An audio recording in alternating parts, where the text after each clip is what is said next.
Estamos de regreso en Punto y Contrapunto. Durante 4 años, Donald Trump fustigó a los medios, alentó a los extremistas y se plantó ante las cámaras o frente a Twitter diciendo mentiras. Esas mentiras, según los legisladores demócratas, terminaron llevando a un nutrido grupo de trumpistas hasta el Capitolio el pasado 6 de enero. Aunque la defensa del exmandatario ha señalado que este nuevo juicio político busca impedir que vuelva a participar en las elecciones, los demócratas dicen que es necesario sentar un precedente que impida a cualquier otro presidente intente desacreditar un proceso electoral. Veamos en contexto. Este martes, en la sesión de apertura del Congreso estadounidense, el Senado declaró constitucional iniciar un nuevo juicio político contra Donald Trump. 6 senadores republicanos sumaron su voto al de los demócratas para rechazar la solicitud de la defensa de Trump de desestimar el proceso por considerarlo inconstitucional. El pasado 13 de enero, la Cámara de Representantes aprobó realizar un nuevo proceso de destitución contra Trump con 232 votos a favor, 10 de ellos de representantes republicanos. Trump, cuyo mandato terminó el pasado 20 de enero, es acusado de incitar a la insurrección. El proceso arrancó con la presentación de un video donde Trump alentó a sus seguidores a tomar el Capitolio. Con la frase "vamos a detener el robo", Trump alentó a sus seguidores a pelear como el demonio por su patria, al tiempo que en el Congreso, el colegio electoral seguía el proceso para certificar el triunfo de Joe Biden. La defensa de Trump acusó a los demócratas de querer impedir que el magnate vuelva a postularse a un cargo público. Para que Trump sea declarado culpable, los demócratas necesitan 17 votos republicanos. Los demócratas han dicho que el proceso es para sentar el precedente e impedir que hechos como el del 6 de enero se repitan. En 2019, Trump fue sometido por la Cámara de Representantes, de mayoría demócrata, a un primer juicio político por abuso de poder y obstrucción al Congreso, tras haber presionado a las autoridades de Ucrania a investigar a Joe Biden y a su hijo, pero el Senado, de mayoría republicana, lo absolvió. Punto y contrapunto. Bien, último tema de la noche y empiezo contigo, Lisa. Ayer el Senado declara constitucional el que se inicie un segundo juicio contra Donald Trump con el voto de todos los demócratas y también de 6 senadores republicanos, incluido el de tu tocaya, la senadora Lisa Murkowski por Alaska. ¿Cómo estás viendo tú los argumentos que se presentaron ayer y este proceso de el inicio de un segundo impeachment contra Donald Trump?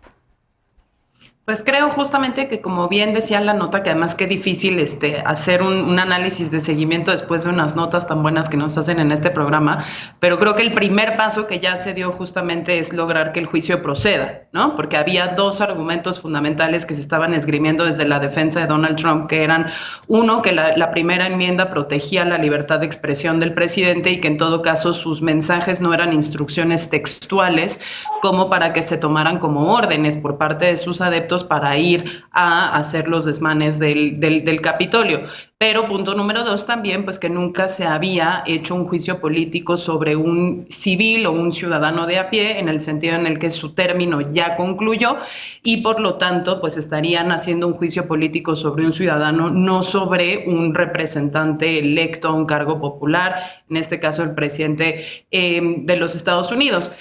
Esos 2 argumentos, digamos, no han sido llevados a su extremo. La defensa todavía los puede utilizar e incluso si se lograra, por ejemplo, el escenario, digamos, menos probable, que es que realmente se sancionara a Donald Trump y se le quitara la posibilidad de volver a ocupar cualquier cargo público, incluso la defensa legal del expresidente podría llevar esto a la Suprema Corte para que se pueda tener un criterio ya del máximo tribunal, porque efectivamente pues no está previsto como tal en la Constitución, pero el hecho de que esto ya haya avanzado y estemos en este momento discutiendo y calculando ya más bien el equilibrio de fuerzas políticas para saber si alcanza o no alcanza, pues es una primera buena noticia. Otra buena noticia quizás es que efectivamente se está presentando muchísimo material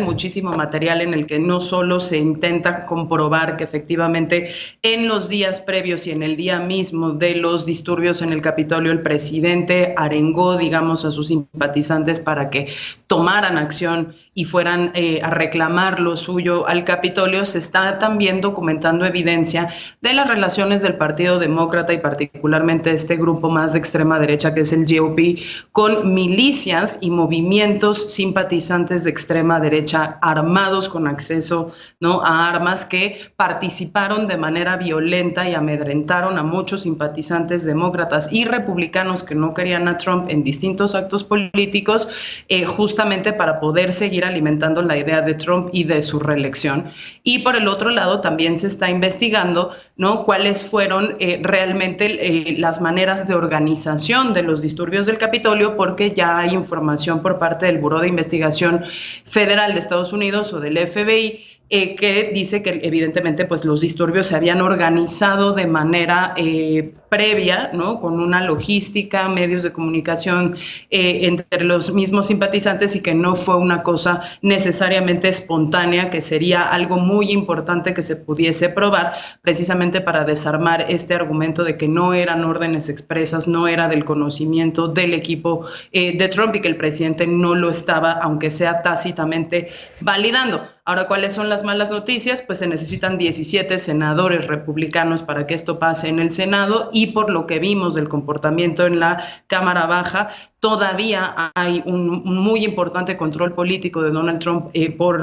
sobre el Partido Republicano, y pues todos los análisis que se están haciendo sobre nombres específicos de quién podría votar o no a favor, parece que no alcanzan los números, y que esto, aunque avanzaría en la Cámara de Representantes, se quedaría estancado en el Senado. Yo honestamente espero que no, porque le haría muchísimo daño al debate público y al futuro de Estados Unidos y del mundo que un personaje como él pudiera volver a correr como candidato para la presidencial del 2024. Bien. Frida, tú coincides con Lisa. ¿Cómo estás viendo tú el inicio de este segundo impeachment contra Trump? Como bien dice Lisa, como el expresidente Donald Trump ya no está en el cargo, ya el impeachment no procedería para destituirlo, pero sí se podría, de ser enjuiciado, inhabilitarlo para que ocupe un cargo público en el futuro. ¿Cómo estás viendo tú, y si ves viable que se consigan estos 17 votos republicanos para efectivamente declararlo culpable? Coincido totalmente, de forma principal en cuanto al impacto que tendría el hecho de que esto no procediera. De hecho, ya estamos de por sí frente a un acontecimiento que es histórico. Primero, porque Donald Trump es el primer expresidente que es llevado 2 veces a juicio político, a impeachment, que además de todo le alcanza a uno ya fuera de su periodo, y que en sí mismo pues ha generado un comportamiento que ha sido muy, muy, muy lesivo tanto para la democracia de su país como para la democracia, yo diría, del mundo, porque el mensaje que ha brindado con las mentiras cotidianas, con la polarización, con la forma en la que se ha documentado que pudo contribuir a la insurrección, en donde los levantamientos generaron muertes, generaron pánico, pues por supuesto es algo intolerable. Algo que me parece importante en la lectura política es que en el hipotético de que esto procediera, Donald Trump tiene el plan de mantenerse dentro de la vida pública. Sí es cierto que él es una persona totalmente protagónica, que cada que puede, pues quiere ser él el que tome la palabra. Sin embargo, el trumpismo no está muerto. Creo que ya lo habíamos hablado en otro momento. El hecho de que Donald Trump esté impedido para acceder a un cargo, además de que va a traer la defensa, pues yo diría, al menos de los mejores abogados de Estados Unidos, también va a traer de por medio que sus hijos entren a la vida pública con este discurso de victimización, tanto de la censura como de la persecución que se pudo haber generado en contra de él, y esta narrativa que ha construido de que su postura es la postura ciudadana, y de que la forma en la que las instituciones y también los medios lo han censurado y atacado, lo convierten en una amenaza a esos intereses, y que por lo tanto habría que apoyarlo. Yo veo que dentro del panorama de Estados Unidos, tanto su hijo como Ivanka tendrán un papel mucho más elevado y mucho más protagónico. Y recordemos también que en el próximo periodo hay altas probabilidades de que sean mujeres las que se enfrenten por la presidencia de Estados Unidos, perdón. Primero, por un lado, Kamala Harris, y por otra parte, Michelle Obama. Ambas muy bien posicionadas, y ambas con una trayectoria muy importante, que además de cierta forma obligaría o impulsaría a que también por parte de los republicanos pudiera ser una mujer la abanderada. Por supuesto, es temprano para hacer una lectura tan anticipada, pero la realidad es que aun cuando el impeachment pudiera tener los efectos de neutralizar a Donald Trump, tampoco creo que esto sea el fin del trumpismo. Por el contrario, creo que esto le dará cierta fuerza a sus hijos, y recordemos que su poder es económico, así es que él tiene la capacidad de inyectar y crear a otros candidatos. De acuerdo. Eder, ¿podría ser el fin del trumpismo? También te quería comentar, hoy uno de los congresistas mencionaba y así lo identificaba, que Trump pasó de ser el comandante en jefe al incitador en jefe, ¿no? Cuando se presentan todos estos videos, algunos inéditos sobre la insurrección en el Capitolio. ¿Qué lectura le estás dando tú a este segundo juicio político contra Trump y si crees que podrían declararlo culpable? Para empezar, yo veo muy complicado que sí se aprueben en el Senado. Creo que la explicación un poco lo decía Lisa, eso que el mismo se compone por grupos radicalizados armados, porque el sistema estadounidense permite que todo el mundo tenga acceso a armas de distintos calibres y que hasta hoy habían sido muy tolerados e incluso muy respetados por los gobiernos estadounidenses cuando asesinaban a la otredad, ¿no? A la gente negra, a la gente latina, a la gente de origen asiático, etcétera. Había mucha tolerancia para estos grupos. Ahora se pone en la mesa la posibilidad de investigarles porque asumieron una postura política en favor de este personaje que también cometió un montón de injurias en contra de literalmente medio mundo, y que no fue sino hasta que comenzó a asumir una posición política incómoda para el régimen estadounidense cuando comenzó a ser imputado también, cuando le quitaron las cuentas de redes sociales, cuando se habló de esta posibilidad de este nuevo juicio político para que no pueda acceder a un nuevo cargo. A mí me parece que un tipo como él, ya lo había dicho en alguna otra ocasión, le ayudaría mucho que el Senado, le lleven a cabo este proceso político, porque podría construir una narrativa de que es víctima del régimen y víctima del sistema, y además le ayudaría mucho a estos grupos para tener una causa alrededor de la cual seguirse organizando y movilizando. Bien. Sí, creo que es muy complicado que pase no solamente por las simpatías de algunos del Partido Republicano con Donald Trump, sino sobre todo porque sus simpatías son para esos grupos radicalizados, racistas y xenofóbicos. Yo creo que es a ellos a los que no van a tocar. Finalmente, Alfredo, tu lectura sobre este segundo juicio político y también qué precedentes podría sentar, tanto si es absuelto Trump como si es declarado culpable. Pues ya lo han dicho, creo, ya lo hablamos aquí cuando estaba a punto de tomar posesión Joe Biden, un tuit de Alexandra Ocasio-Cortez que dice precisamente para quienes dicen que ya no hay que seguir picándole a Trump y ya no hay que seguirle buscando. Pues bueno, lo que se busca es que no vuelvan a suceder las cosas que sucedieron no nada más en el Capitolio, sino que una persona como Donald Trump pueda volver al poder o podamos verlo nuevamente en una contienda. Creo que es bastante importante dar esa lucha. Hay 4 años de frente y creo que el momento es preciso, y sobre todo después de ver lo que se ha presentado, que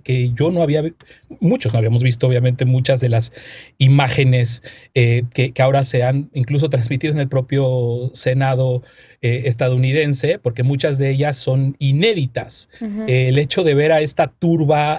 o que hay testimonios de esta turba organizándose para ejecutar al presidente, al ex vicepresidente Mike Pence, pues son señales de lo que provocó Trump. Y aquí lo que está, primero que nada, sobre la mesa es si Trump fue un espectador inocente o si él en verdad fue, como has recordado ahora, el incitador en jefe. Y toda la evidencia que se ha presentado y la forma en la que se estuvieron organizando estos grupos dan mucha pista de que es la segunda opción, lo que realmente pasó ese 6 de enero y previamente a ello. Y lo que va a venir después de este juicio político y que ya está empezando a suceder en el mundo, pues son debates bastante interesantes sobre la libertad de expresión, sus límites y de la verdad en sí misma, porque mucho se dice, por ejemplo, con la suspensión de las cuentas de Donald Trump, que es un acto de censura, que por qué no se hizo antes. Ciertamente, si vemos la evolución de las posturas de las redes sociales, específicamente de Twitter, para el tratamiento de la cuenta de un líder político de una nación, había tenido ya varias advertencias y varios señalamientos de cómo, a pesar de que estuviera diciendo lo que estaba diciendo, se iba a dejar ahí el tweet quizá con una advertencia de la falsedad del contenido y demás, pero se abren debates muy interesantes sobre la verdad misma, la verdad que empieza a tener eso tan importante que de hecho no es cierto lo que dice Frida. Los abogados, los mejores abogados de Estados Unidos no van a defender a Donald Trump porque rechazaron muchos de ellos su defensa y se quedó con abogados no tan famosos, no tan reconocidos, porque nadie quería representarlo, porque va su propia postura, su propio prestigio en juego, cuando la obligación de defenderlo es decir que hubo un fraude en Estados Unidos, por ejemplo. Bien, pues desafortunadamente se terminó el tiempo para discutir este tema esta noche, pero sin duda vamos a estar atentos a la resolución de este juicio político en contra de Donald Trump y desde luego lo discutiremos por acá. Tenemos que hacer un corte y regresamos ya para despedirnos con la paparrucha de esta noche. No te vayas.